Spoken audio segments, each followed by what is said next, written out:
noche, tengan todos los presentes muy buenas tardes.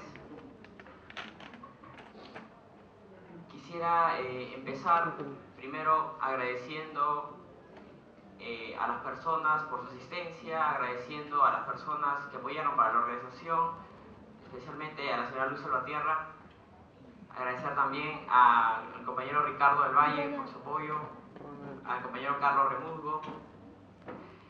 Y quisiera empezar haciendo un breve excursus y tal vez salir un poco del protocolo de esta clase de congresos, de esta jornada. Primero, para reconocer el trabajo de 4 compañeros que nos han representado en los principales congresos jurídicos del país. El congreso más importante a nivel nacional que tenemos en el área de ciencias penales es el Congreso Nacional de Ciencias Penales. En este año se realizó en el mes de junio en la ciudad de Trujillo, con la organización de la Universidad Nacional de Trujillo, junto con la Universidad UPAO.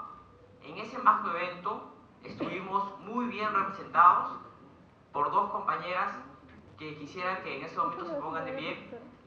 Nuestra compañera Luz Salvatierra Valdivia y nuestra compañera Meluja Joaquín Carbone, a quien quisiera que les den un fuerte aplauso, por favor. Nuestra compañera Luz Salvatierra Valdivia disertó el tema referido a las nuevas perspectivas de la responsabilidad penal de la empresa. Y nuestra compañera Meluja Joaquín disertó el tema un tema nuevo referido a la imputación de la responsabilidad de la empresa por el producto, el caso de los productos transgénicos en el Perú. Sin embargo, no solo tenemos una destacada labor en lo que se refiere a las ciencias penales, sino también en lo referente al derecho civil, a las ciencias civiles, jurídicas. Este año se llevó a cabo el Congreso Nacional de Derecho Civil en la ciudad de Piura. En este congreso fuimos representados de destacada forma por 2 compañeros, a quien quisiera igualmente que se pongan de pie para poder rendirles un fuerte aplauso. El compañero Ricardo Alonso del Valle Bardales y el compañero Carlos Antonio Remusgo, por favor. Nuestro compañero Ricardo del Valle disertó el tema de pacta sunt servanda versus ius suppeditum en el derecho de adhesión contractual. Tema que se basó en el análisis económico del derecho y la tendencia de los últimos tiempos de aplicarlo en las ciencias civiles, jurídicas. Nuestro compañero Carlos Antonio Remusgo Ponce disertó el tema referido a la carga de la prueba en la responsabilidad civil, caso específico, el caso de los daños en los productos transgénicos. Bueno, terminando este breve excursus y agradeciéndoles a nuestros compañeros la gran labor que tuvieron en representarnos, empezaré mi exposición. La exposición que nos ha llevado a cabo el día de hoy, de buena manera asistir. La exposición que presento se titula Derecho Penal Económico, última ratio en el derecho penal. Y al comenzar esta investigación, esta exposición, debemos realizar algunas preguntas esenciales. Primero, si es legítima o no la intervención del derecho penal en los delitos económicos. Tenemos muchas tendencias doctrinales, algunas tendencias que se van a la despenalización de los delitos económicos y que estos deberían ser llevados por el derecho administrativo sancionador, pues este es el más idóneo. Sin embargo, la investigación que yo a continuación presentaré trata de darnos nuevas perspectivas a este problema, porque sí es un problema esencial el de la legitimidad o ilegitimidad del derecho penal económico, y problemas específicos que luego analizaremos. Pero primero vamos a definir lo que es el derecho penal económico, pues muchos de los aquí presentes conocemos el derecho penal convencional, el derecho penal de los homicidios, el derecho penal de las lesiones, de los delitos contra la libertad sexual, etc. Utilizaremos un concepto descriptivo formal.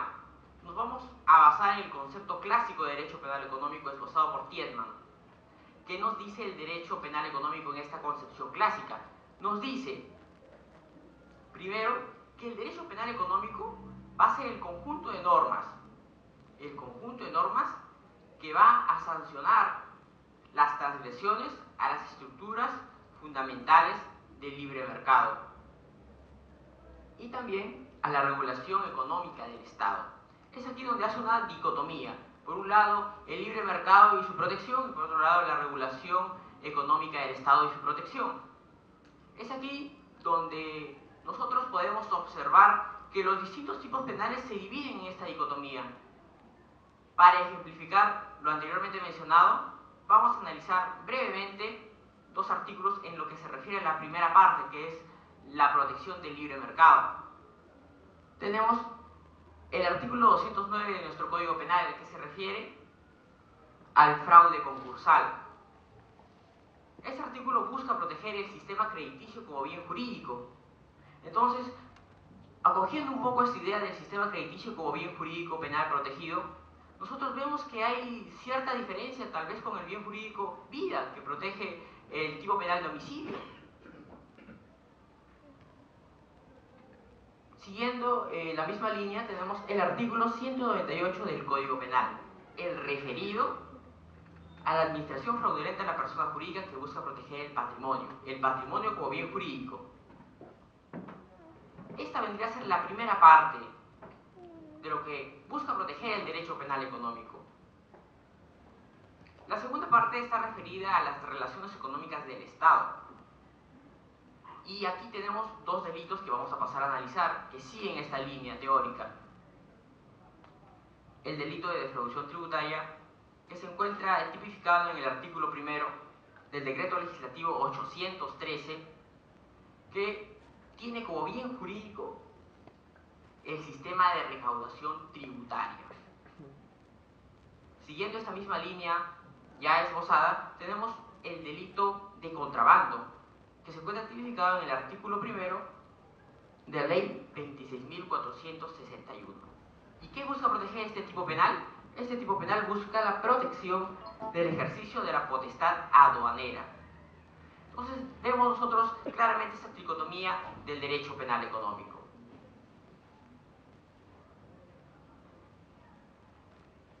Ahora, una vez definido el derecho penal económico, para poder debarcar el problema es esencial, es intrínseco el analizar este derecho penal económico a la luz del principio de proporcionalidad. El principio de proporcionalidad, como ya fue explicado anteriormente, tiene tres subprincipios: el de idoneidad, el de necesidad y el de proporcionalidad en sentido estricto, el cual nos va a llevar el análisis, va a ser el principio referido a la necesidad.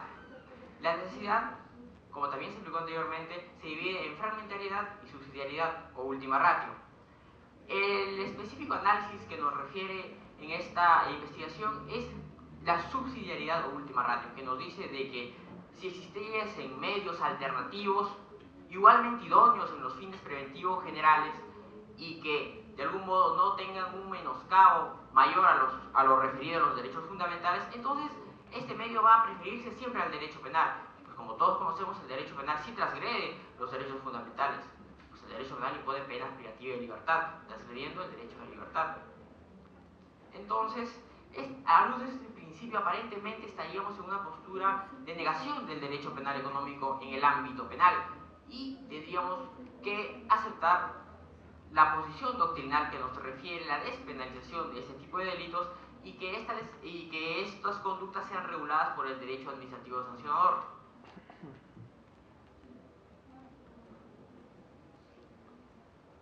Sin embargo, ¿qué nos dice el Tribunal Constitucional acerca de este problema? El ne bis in idem. El ne bis in idem significa no dos veces por lo mismo, es un aforismo. Y es un problema que aparece en el derecho penal económico. ¿Y por qué aparece en el derecho penal económico? Porque el derecho penal en este caso suele rozar, suele chocar con otra rama del derecho, que es el derecho administrativo. Entonces, al haber tanto una sanción administrativa y al haber tanto una sanción penal, entonces vemos una confluencia y nosotros podemos inferir, podemos conjeturar de que este choque, esta colusión de algún modo es anticonstitucional, porque transgrede el principio de razonabilidad y proporcionalidad. No es proporcional imponer dos sanciones por un mismo hecho a una persona, porque una persona debe pagar dos veces por un accionar, por una conducta antijurídica. La sentencia del Tribunal Constitucional, la STS 2050-2002-AA/TC, nos trae tres principales consecuencias, tres principales conclusiones. La primera, que el nebis in idem no se encuentra tipificado de ley en lata en nuestra Constitución. Sin embargo, se entiende implícitamente dentro del debido proceso, que se encuentra estipulado en el artículo 139 de la Constitución y el inciso tercero. Por lo tanto, viene a formar parte de ese engranaje de derechos que se encuentran inmersos en el debido proceso.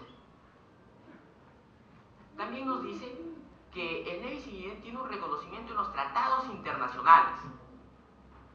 Está reconocido principalmente en dos tratados, firmados y ratificados por el Perú: el Pacto Internacional de Derechos Civiles y Políticos, que establece el nebis in idem en su artículo 14.7, y la Convención Americana de Derechos Humanos, que lo establece en su artículo 8.4. La última conclusión que llega a esta sentencia es acerca de las dimensiones que tiene el nebis in idem, que, como lo dije anteriormente, significa no dos veces por lo mismo. Entonces nosotros podemos decir, ergo, estas dos conclusiones se refieren a una dimensión procesal y una dimensión material. La dimensión procesal significa que una persona no puede ser juzgada dos veces por un mismo hecho. Entonces podemos concluir que esta primera dimensión procesal es una dimensión ex ante, mientras que la antagónica dimensión material es una ex post. Puesto que la dimensión material, a diferencia de la dimensión procesal, establece que una persona no puede ser condenada dos veces por los mismos hechos. Una dimensión ex ante y una dimensión ex post. Sin embargo, nosotros podemos tener claro que el nebis in idem es la confluencia de sanciones por un mismo, o fundamentadas en un mismo sujeto, hecho y fundamento, lo que nos da a entender teóricamente esta idea a manera completa. Sin embargo, cuando se trata de aplicar en los procesos constitucionales y se alega la transgresión de ese derecho, es cuando se encuentran ciertos problemas en el ámbito de la fundamentación. ¿A qué me refiero en el ámbito de la fundamentación? Es que, entonces, ¿cuáles son los casos aplicables? ¿Cuál es el criterio que se debe guiar el operador jurisdiccional para establecer esto? La existencia de este nebis in idem, de esta transgresión al derecho legítimo que tienen las personas de defensa y no ser juzgadas dos veces. El Tribunal Constitucional, hasta el día de hoy, no tiene una posición, no tiene una postura completamente convincente. Suele variar posturas cuando existen demandas que alegan la vulneración de este derecho y la aparición del nebis in idem. El Tribunal Constitucional suele declarar infundado. Sin embargo, por casos muy parecidos, la demanda constitucional suele ser declarada fundada, lo cual no establece, a quienes hemos visto la jurisprudencia constitucional en esta materia, no establece un criterio en estricto sensu suficiente para poder tener una certeza de cuándo se debe aplicar este principio y cuándo no. Sin embargo, hay un intento de parte del Tribunal Constitucional de aclararlo. Es la sentencia del Tribunal Constitucional número 2868-2004-AA/TC, que en su parágrafo 5 nos dice: para la configuración del nebis in idem material, referido a que una persona no puede ser condenada dos veces por los mismos hechos, es preciso que cuando menos dos de las sanciones impuestas a un mismo sujeto por la comisión de un acto obedezcan a la infracción de un mismo bien jurídico, sea este administrativo o de carácter penal. Aquí aparentemente tenemos un criterio, que es el criterio de bien jurídico. Si nosotros tenemos la confluencia de dos sanciones de diferente naturaleza y protegen un bien jurídico, hay nebis in idem. Sin embargo, nosotros, ¿cómo podemos establecer los bienes jurídicos si los bienes jurídicos no están establecidos taxativamente, de ley en lata, si no son establecidos por la doctrina o por las inferencias de los intérpretes de los artículos, o tal vez porque se encuentra en un título quizás el título de sistema crediticio, deducimos que el bien jurídico es el sistema crediticio. Pero en el caso del derecho administrativo, la Ley General del Procedimiento Administrativo no establece los bienes jurídicos. Entonces aquí estamos ante un criterio muy impreciso, el que es el bien jurídico. Sin embargo, si este primer intento de aclarar la naturaleza de este principio nos resulta contradictorio, los párrafos siguientes de dicha sentencia nos confunden aún más, porque nos dicen de que puede existir una confluencia de dos sanciones, o sea, es decir, puede establecerse un nevis in idem siempre y cuando haya merecido el hecho un desvalor mayor a un hecho común. Es decir, que si yo merezco ser sancionado por la dañosidad de mi conducta, por la imputación de mi resultado con mayor gravedad, me es susceptible de dos sanciones. No importa que se transfiera el principio del nevis in idem. Entonces, esto realmente es un problema. Es un problema que no ha sido aclarado hasta el día de hoy por la jurisprudencia. Sin embargo, hay un trabajo doctrinal. Como lo expliqué al principio, hay posturas que hablan acerca de la despenalización de este tipo de delitos y que todo quede a manos del derecho administrativo. Estas posturas mayormente se basan en criterios de idoneidad del derecho administrativo sobre el derecho penal. Criterios como un principio de oportunidad en lugar de un principio de legalidad, como el derecho penal. Un criterio de poder hacer responder a las personas jurídicas mediante sanciones, mientras que en el derecho penal no se puede hacer responder penalmente a las personas jurídicas, pues son entes abstractos. Y un tercero que nos refiere a la dañosidad, que el derecho administrativo no tiene la misma dañosidad en derechos fundamentales como el derecho penal, por lo tanto es más idóneo. Sin embargo, esta es una posición aparente. Existe también una posición que difiere de gran manera a la anteriormente mencionada, posición que la tomaremos a modo de conclusión y la explicaremos más adelante.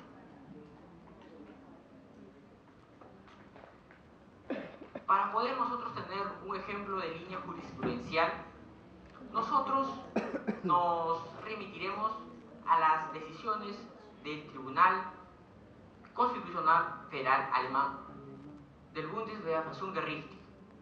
Este Tribunal Constitucional Federal Alemán, por una sentencia muy famosa, la sentencia Schweiger af und 37, que en español nosotros podemos decir la 2BR38/6.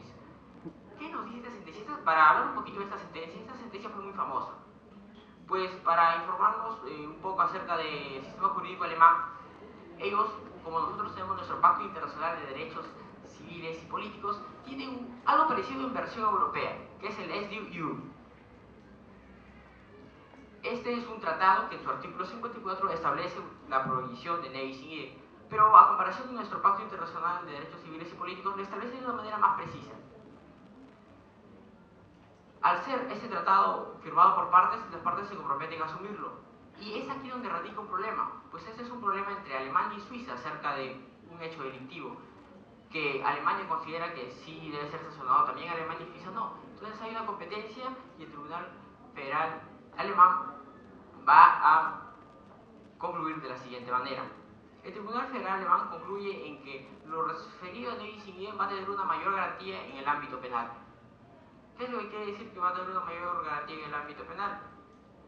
Quiere decir de que la Constitución de ley en lata va a estipular la prohibición de nevis in idem, que comparando con nuestra Constitución actual, nuestra Constitución por el Tribunal Constitucional encuentra implícito el derecho del nevis in idem en el artículo 139 y 103. Sin embargo, la Constitución alemana, por disposición de este tratado del SDU, va a tener que prescribir lo de ley en lata en su Constitución. Otra importante conclusión a la que se llega es de que el sistema alemán asume un sistema de inhibición. Cuando confluye una sanción administrativa, ya no puede confluir una sanción penal. Pero puede haber la alternativa de que el ente administrativo se inhiba de actuar y que remita todo lo actuado al ente jurisdiccional penal para que éste sancione. Es una posición que impone el derecho penal al derecho administrativo en lo referido a los delitos económicos y societarios. En una traducción del artículo 54 nos referimos a las partes del convenio, que una parte no va a poder juzgar por sentencia firme a una persona que ya haya sido condenada. Y acá agrega un dato interesante, que es el referido a que no solo haya sido ya condenada, sino que esté en proceso de ejecución. Es un caso que de algún modo deja una posibilidad de poder dejar de sancionar a las personas que quizás fugan de un país. Tenemos el caso de los políticos que piden asilo político. Entonces esto de algún modo evita que este país asuma una sanción y los procese, y lo que hace en este caso es protegerlos y salvaguardarlos y dejar que su país sea el encargado de juzgarlos.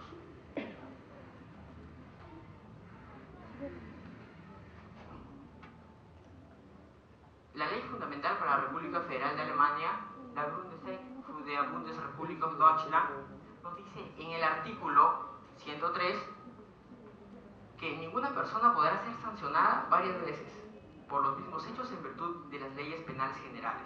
Ya lo estipula claramente que una persona no va a poder ser sancionada en lo referido a las leyes penales generales.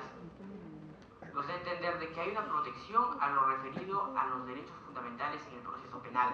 En este caso sí se salvaguarda, sí hay un armazón que protege al individuo del jus puniendi del Estado en un proceso penal. Sin embargo, deja un poco abierta la brecha a la existencia de un ne bis in idem en el derecho administrativo. A modo de conclusión, nosotros vamos a tratar de darle solución a ese problema desde el punto de vista penal, no desde el punto de vista abolicionista y de darle toda la tarea al derecho administrativo sancionador, sino desde el punto de vista de que el derecho penal como fundamento de su existencia tiene la protección de los bienes jurídicos o de las expectativas normativas.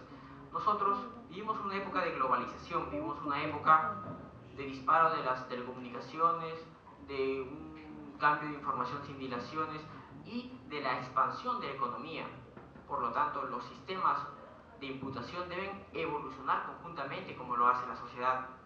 Es por lo tanto que el derecho penal, en este caso, sí está legitimado para intervenir, pues protege bienes jurídicos económicos tangibles, bienes jurídicos económicos que repercuten en todos, tanto microeconómicamente como macroeconómicamente. Por lo tanto, sí son objetos factibles de protección. La alternativa de solución es la planteada por el derecho penal de dos velocidades. El derecho penal de dos velocidades nos plantea una alternativa interesante, una alternativa como una visión al futuro del derecho penal. Nos dice de que muchos piensan que el derecho administrativo sancionador va a absorber al derecho penal, pero Jesús María Silva Sánchez nos dice, ¿y qué pasa si sucede lo contrario? Si el derecho penal absorbe el derecho administrativo en la parte del derecho administrativo sancionador, el que impone una sanción por una conducta antijurídica. Esta teoría constituye un armazón que va a partir al derecho penal en dos. Un derecho penal de una primera velocidad, la llamada velocidad convencional que todos conocemos, con los mismos criterios de imputación, con los mismos criterios de aplicación de medidas coercitivas y con las garantías total y válidamente establecidas y protegidas. Sin embargo, nos proponen una segunda velocidad en el cual va a haber ciertas variaciones tanto en los criterios de imputación como variaciones también en lo referido a las garantías, y se fundamenta en esta variación de lo referido a las garantías en que una persona que comete un hurto, que roba una cartera en la calle, no tiene las mismas condiciones de poder defenderse de un potentado empresario, de un transnacional multimillonario cuya empresa tiene un capital social de 13.000 millones de dólares. Entonces nosotros vemos condiciones diferentes. Entonces, en este caso, el derecho penal va a, de algún modo, en esta segunda velocidad, bajar las garantías constitucionales hasta un punto debidamente aceptable, y va a adelantar los criterios de imputación junto con el margen de punibilidad. Y es algo que sí se viene practicando actualmente en el derecho penal económico parcialmente, en lo referido a las remisiones de los tipos penales en blanco. Todo tipo penal en blanco siempre tiene una revisión extrapenal. que en algunos casos, para opiniones de algunos, puede trascender el principio de realidad en la taxatividad. Pero en el caso en concreto, nosotros creemos que esta es una solución que puede ser investigada. Personalmente no pienso que esa solución deba darse en un fin inmediato, pero sí puede existir una bipartición en el derecho penal para conseguir mayor eficiencia en lo que se refiere a este tipo de conductas delictivas que menoscaban el sistema de libre mercado y también el sistema de regulación económica del Estado.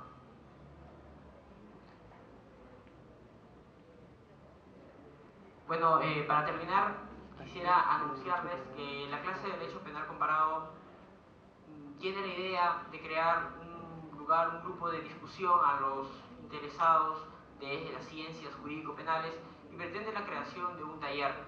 Todas las personas que estén interesadas en investigar, que estén interesadas en lo que se refiere a ciencias penales, pueden, por favor, enviarnos un correo al presente mail diciéndonos sus inquietudes, diciéndonos si les gustaría participar en este taller. Nosotros ya estaremos fijando el salón que va a ser en la sede de ese taller y el material que se va a poder distribuir para poder ser leído. El taller es completamente gratuito y nosotros pretendemos realizarlo los días sábados, pero todo se puede coordinar y todo está a disposición de un mail que los interesados nos puedan enviar al siguiente correo electrónico, a taller-dp-uap@hotmail.com. Bueno, yo doy por concluida mi exposición, les agradezco su presencia, muchas gracias.